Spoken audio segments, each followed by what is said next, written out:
Merci Denise. Je passe tout de suite la parole à David Cormand. Merci Jean-Laurent. Bonjour tout le monde. Merci Denise. Bonjour, ça me fait évidemment très plaisir d'être avec vous aujourd'hui à Coran. Ça me fait plaisir parce que je découvre, moi j'avoue, je suis de Normandie, je suis même de Rouen. Vous entendez parler de notre très belle ville en ce moment.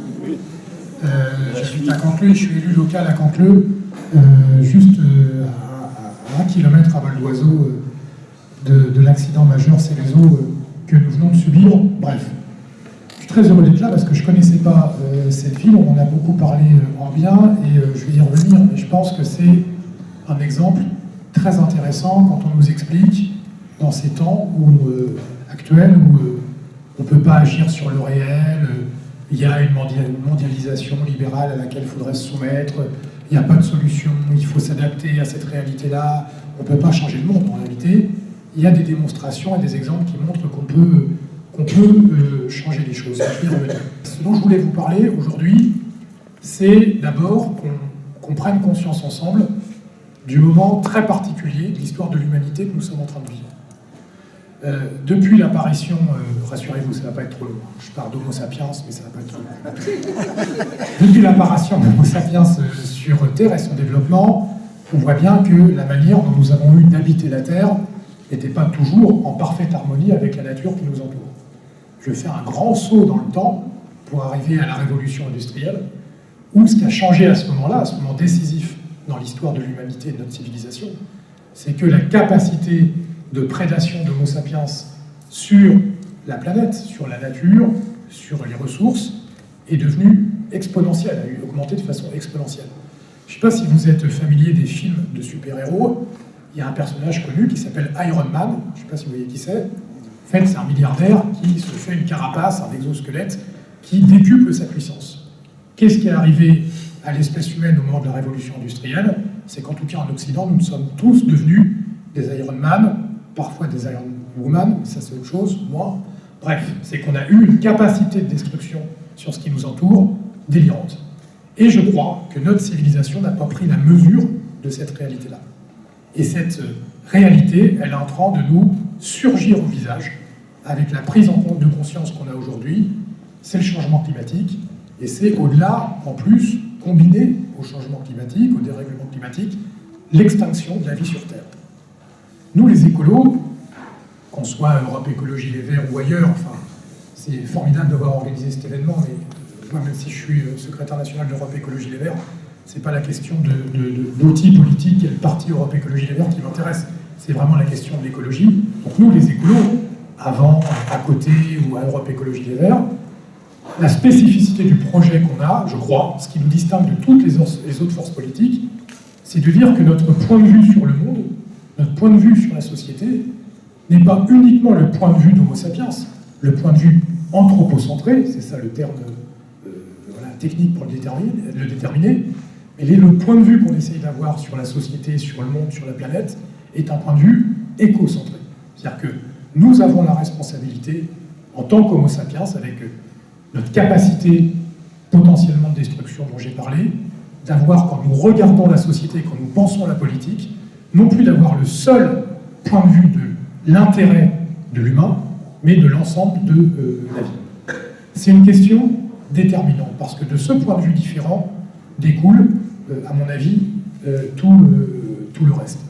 Les quelques générations qui sont aujourd'hui sur Terre, les 2 ou 3 qui nous ont précédés, et peut-être les 2 ou 3 qui vont nous succéder, vont avoir la responsabilité soit de réorganiser, de réorienter, de réinventer ce qu'on appelle notre modèle de développement, soit de connaître une extinction massive qui a déjà commencé d'ailleurs de la vie sur Terre. C'est en ça que, pour moi, le grand projet politique des temps qui viennent, c'est pour notre civilisation apprendre à habiter la Terre sans la détruire et sans nous détruire nous-mêmes. Ça, c'est pour moi la grande question. Alors, une fois qu'on a dit ça, d'abord, on pourrait dire oui, mais tout le monde dit ça. Tout le monde est d'accord là-dessus. D'abord, c'est pas tout à fait vrai. Et surtout, là où on n'est plus du tout toutes et tous d'accord, c'est sur les conséquences qu'on tire de cette prise de conscience qui nous surgit au visage. Il y a, dans le moment politique qu'on est en train de vivre, de mon point de vue, une rupture fondamentale, une fin de cycle politique, où en réalité, depuis très longtemps, j'ai parlé de la révolution industrielle, mais pour faire un laps de temps plus court, depuis l'après-guerre, en Occident, il y avait deux grandes offres politiques différentes, avec des variantes, mais deux grandes offres politiques. Celle conservatrice, de droite, de gouvernement libéral, et celle, c'est l'effondrement qui commence.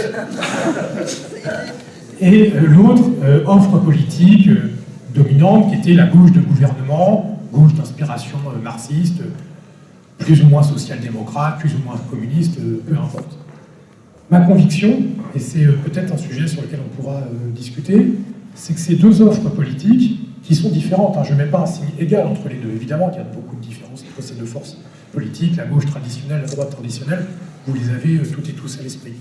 Mais je crois qu'il y a une forme d'obsolescence dans ce qu'ils proposent.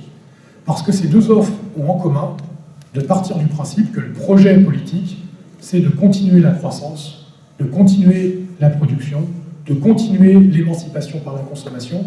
Or, ces deux promesses politiques, quoi qu'on en pense par ailleurs, sont deux promesses intenables. Elles sont physiquement intenables. Elles sont géophysiquement intenables. Une croissance infinie dans un monde dont les ressources sont finies, ça ne peut juste pas marcher. Et donc, une fois qu'on se dit ça, comment on fait pour inventer autre chose? Et c'est l'immense défi et l'immense ambition, de mon point de vue, qui est la nôtre. C'est-à-dire que dans les quelques années qui viennent, il nous appartient de réinventer un autre monde qui nous permette simplement de continuer à vivre dessus. Ce à quoi on essaye de réfléchir, si vous voulez, notre récit des Européennes, en gros, c'était de dire un vieux slogan des écolos, que vous connaissez peut-être, c'est penser globalement pour agir localement. Là, je crois que ce slogan reste valide. Et je crois qu'on est dans un nouveau moment où, pour reconstruire une société où la démocratie, on réconcilie les citoyennes et les citoyens avec la démocratie, où on reprend la main sur nos vies, ça va être de dire, on va penser localement pour qu'il y ait des effets pour agir globalement. C'est que, en fait, depuis quelques décennies, en tant que citoyennes et citoyens, nous avons perdu le contrôle sur ce dont dépend notre subsistance.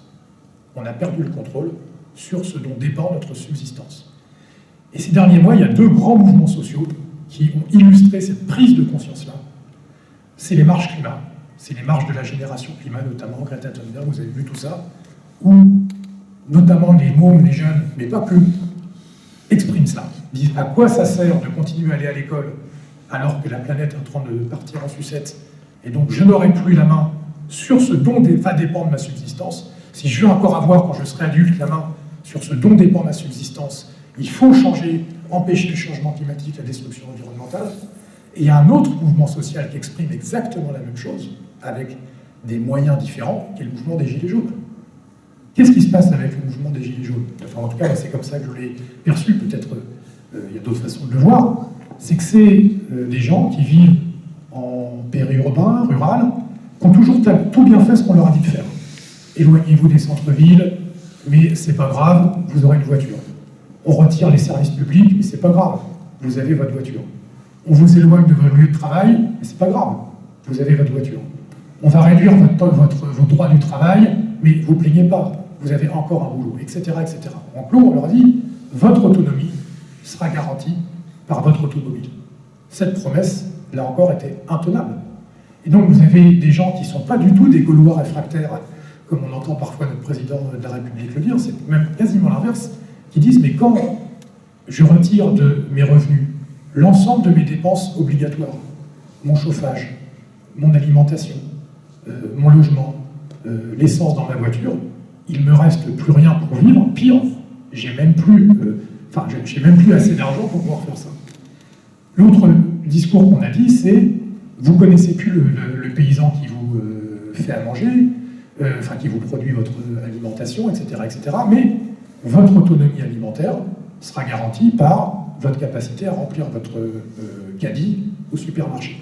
C'est-à-dire qu'on a perdu le lien avec ce dont dépend notre subsistance. Et j'attire notre attention là-dessus, c'est comment une démocratie peut fonctionner, comment on peut rester citoyen ou citoyenne à part entière quand on n'a plus le pouvoir sur ce dont dépend notre subsistance. C'est ça qui est en train de nous arriver.